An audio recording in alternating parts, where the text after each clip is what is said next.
प्रयागराज का पूरा घाट लाशों से पटा हुआ था। घाट पर पसरे शवों की तस्वीर ने पूरे सिस्टम की पोल खोल दी थी।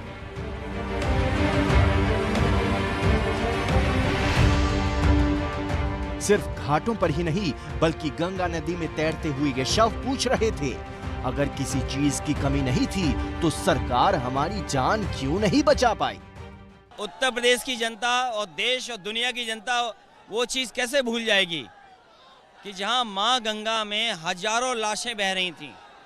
बक्सर, गाजीपुर, बनारस, आपका इलाहाबाद, उन्नाव, कन्नौज, जहां पर शमशान में लकड़ी नहीं थी जलाने के लिए।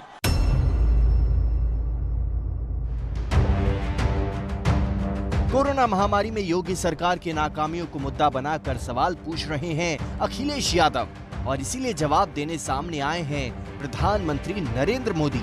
मोदी के अलावा बीजेपी के वरिष्ठ नेता यूपी चुनाव में सक्रिय हो गए हैं। रविवार से बीजेपी ने जन विश्वास यात्रा शुरू की है। दमदार काम से सूरत बदली, अब सर पट्टे दौड़े।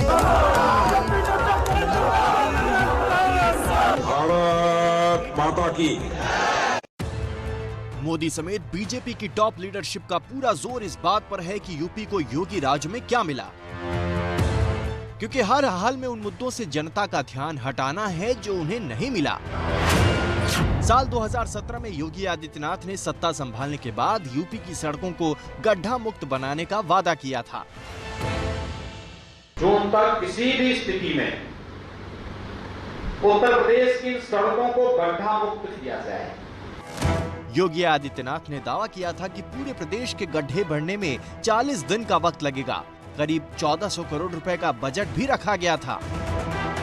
सरकार के इस आदेश को पूरा करने के लिए यूपी में बड़े स्तर पर गड्ढे भरने का काम भी शुरू हुआ, लेकिन गड्ढे न तब भरे न उस वादे के 4.5 साल बाद। अब एबीपी न्यूज के शो घंटी बजाओ में हम लगातार इस मुद्दे को उठाते रहे हैं। गाजियाबाद से लेकर मुरादाबाद तक और कानपुर से लेकर बरेली तक गड्ढे वाली सड़क के सबूत भी दिखाते रहे हैं। आप सही से साइकिल भी नहीं चला सकते यहाँ पर। 1.5 से 2 फुट गहरे गड्ढे हैं। स्वास्थ्य और सड़क के बाद अब यूपी की कानून व्यवस्था की बात करते हैं, जिसके दुरुस्त होने का दावा मोदी भी करते हैं और योगी भी। यहाँ लोग कहते थे दिया बरे तो घर लौट आओ, क्योंकि सूरज डूबता था तो कट्टा लहराने वाले सड़कों पर आ धमकते थे। प्रधानमंत्री मोदी उत्तर प्रदेश की कानून व्यवस्था के नाम पर योगी सरकार की तारीफ भले ही कर रहे हों, लेकिन आंकड़े कुछ और ही कहानी सुना रहे हैं। 2012 से 2017 तक यूपी में अखिलेश यादव मुख्यमंत्री की कुर्सी पर थे। तब यूपी में हर साल औसतन 2,37,821 मामले दर्ज हुए, और साल 2017 से 2021 तक योगी के सत्ता संभाले 4 साल हो चुके हैं, और आंकड़ों के अपराध हर साल औसतन 3,40,170 अपराध हुए।